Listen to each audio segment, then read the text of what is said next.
Hi folks, and welcome back to another Make It video. I'm sure a lot of you are familiar with these. This is a UCO candle lantern. It's a small camping lantern, runs on a 9-hour normal wax candle and collapses away so you can pack it and transport it safely without breaking the glass. They have this handle on the top and a little chain so that you can suspend it like this.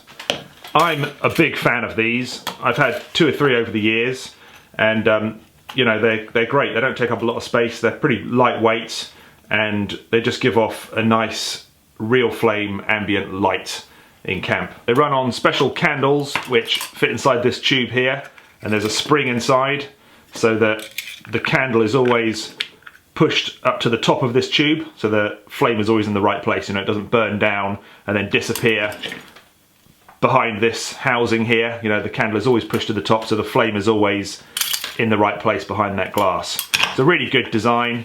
The glass tube slides down so you can light it and snuff it out easily, and then just slides back up, and yeah, just folds away like this. They're really good. The candles last about 9 hours, which isn't too bad, and you can buy replacements in packs of 3, but they are quite expensive. I've always fancied making an oil lamp conversion for these. UCO used to sell them, but you don't seem to be able to get them anymore. They seem to be out of stock everywhere, perhaps discontinued, I'm not sure. And as they're no longer available, I'm going to show you how you can make one. So the first thing you're going to need is something to act as the reservoir for the fuel and the main body of the lamp itself. So I started looking at small aerosol cans like this deodorant can here, with the idea being that it would fit inside the original tube that the candle went in. This one unfortunately doesn't. It's just too big, so just bear that in mind when you're searching out your materials. Try and find something that is no bigger than 32 millimeters in diameter so that it'll go inside. I found something that does fit, and that is one of these. This is the gas cylinder from a nail gun. I'm a carpenter and joiner, so I use gas nailers all the time, the first fix framing guns and the smaller finishing nailers as well, and these are the gas cylinders from the second fix finishing nail gun. So if you know anybody who's a carpenter and uses a nail gun at work, I'm sure they wouldn't mind passing you on one of the empty cylinders when they're spent.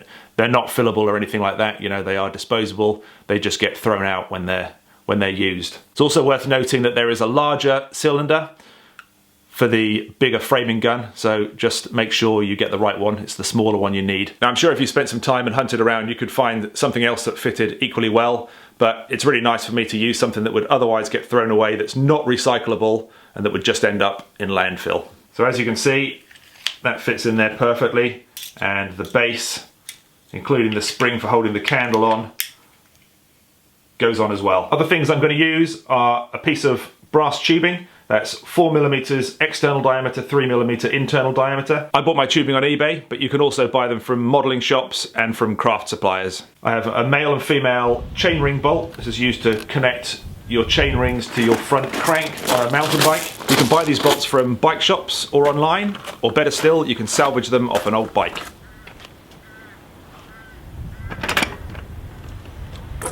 Dad! I have 4 inches or 100mm of Zippo wick, and I have a tub of high temperature liquid metal repair. Tools you're going to need are something to cut the brass tubing, like a junior hacksaw or a Dremel tool. You're going to need a hammer.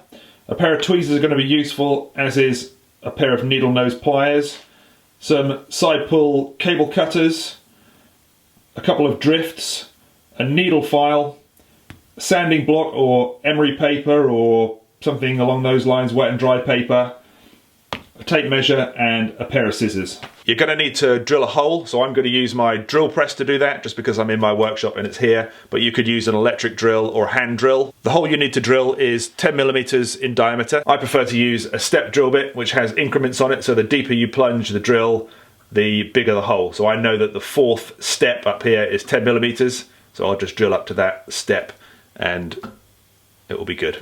Right, let's start with the gas cylinder here. Just a safety point, this is a pressurized canister containing a very highly flammable liquid, so you need to exercise extreme caution when dealing with this.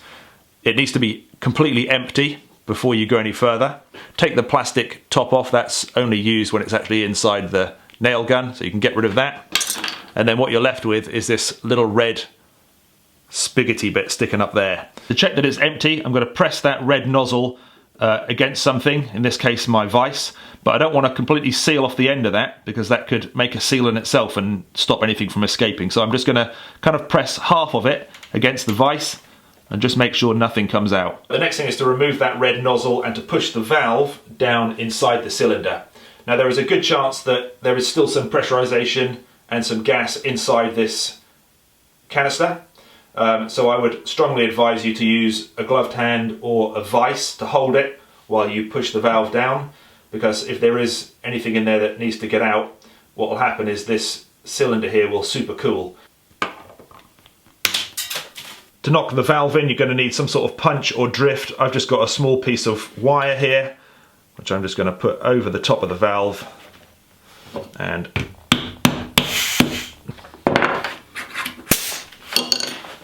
so there you go, you heard the hiss as the last of that gas escaped, so never assume that these things are empty, even if it sounds like it is when you're pressing that red nozzle in.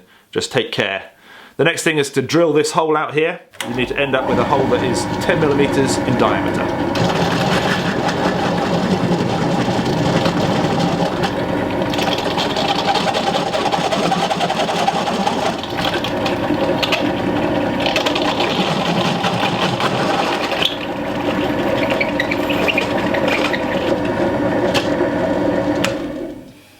Now the hole is drilled, you'll have access to pull out all the bits and pieces from inside. The valve is in there because you pushed it inside, and that valve is attached to a mylar pouch which needs to come out as well. So using a pair of needle nose pliers and tweezers and whatever you might have at hand, I'm going to use the thing that I punched the valve down into the cylinder with. I'm going to use that as well to try and kind of hook those bits and pull them out through that hole.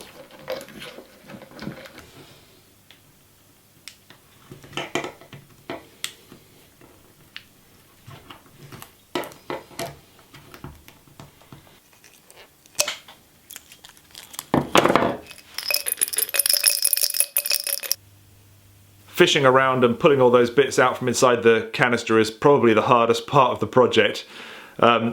Just take your time, you know, needle nose pliers really help and you will get there. The next thing I'm going to do is cut a length of this brass tubing. I need a piece 14mm long, or 1.4 centimeters, and that's going to become the wick holder.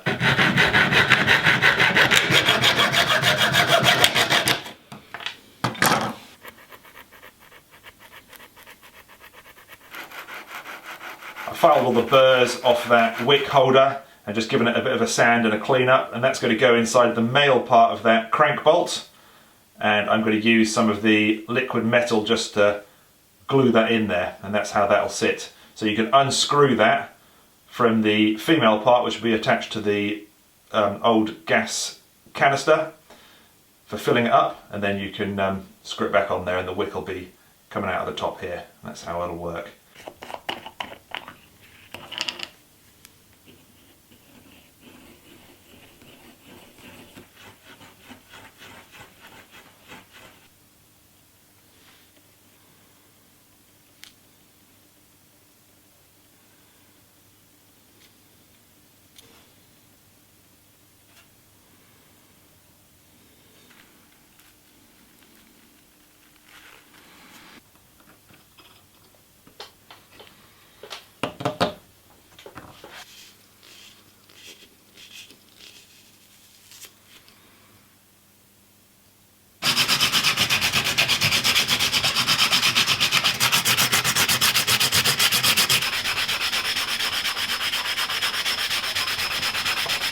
The liquid metal has had its drying time. It's had 4 hours air drying, and then the final cure will be achieved once it gets up to temperature.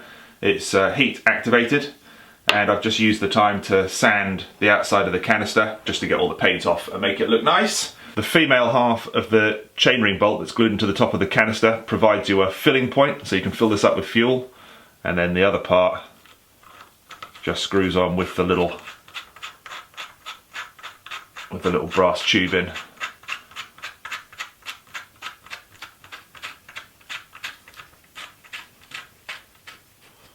And it's all nice and neat.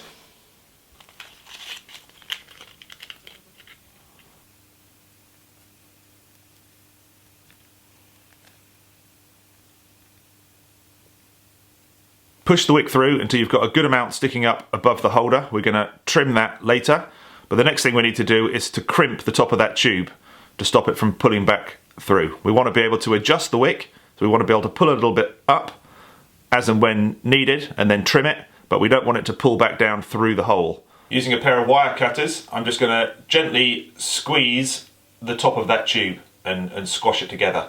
Be very careful here not to squeeze it too much.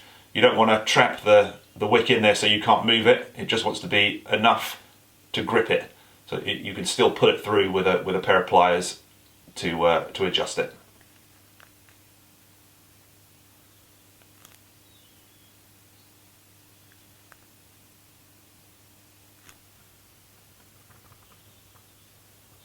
So as you can see, that Zippo wick is just the right length to get to the bottom of the canister when the cap is screwed on.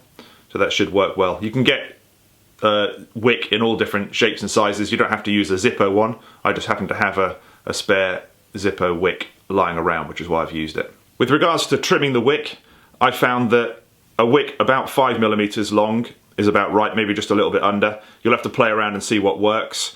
If the wick is too big, you're going to have a large flame, which will produce lots of soot. If you trim it too small, obviously your flame is going to be much smaller. So play around with it until you've got a wick size that will give you a flame about 20 to 25mm tall, about an inch, and that's about right for this lantern. Filling the canister up, because it's got such a small opening in the top, is easiest if you've got a small funnel, or better still, a pipette or a syringe. In this bottle here I've got paraffin, but this will run just as well on lamp oil. I just use paraffin for other stoves and lamps that I have. So just draw some up and you can just start filling it. This will take 50 millilitres of fuel. So just keep going till it's full.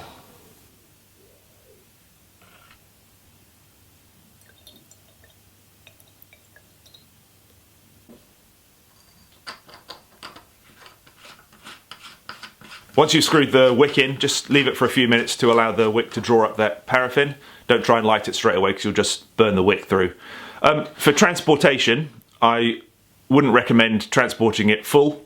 I'd empty it out after each use. Get yourself a little bottle that you can put some paraffin in and just transport it in that with a good secure screw cap lid. If this was to be packed away in your rucksack and it ended up being upside down, for example, there's a good chance that fuel would just leak out through the hole where the wick goes.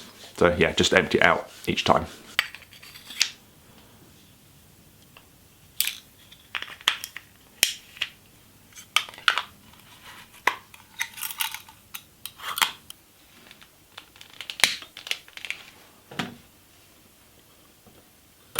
I am absolutely delighted with that.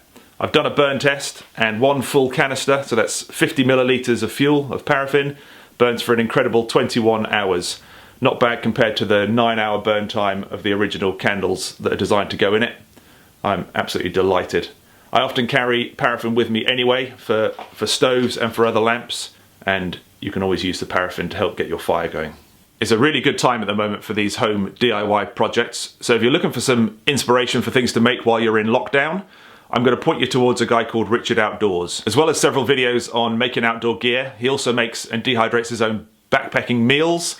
Go and check him out. He's a really nice guy. His videos are good fun, and he could do with a few extra subs. Thanks for watching, and I'll see you soon.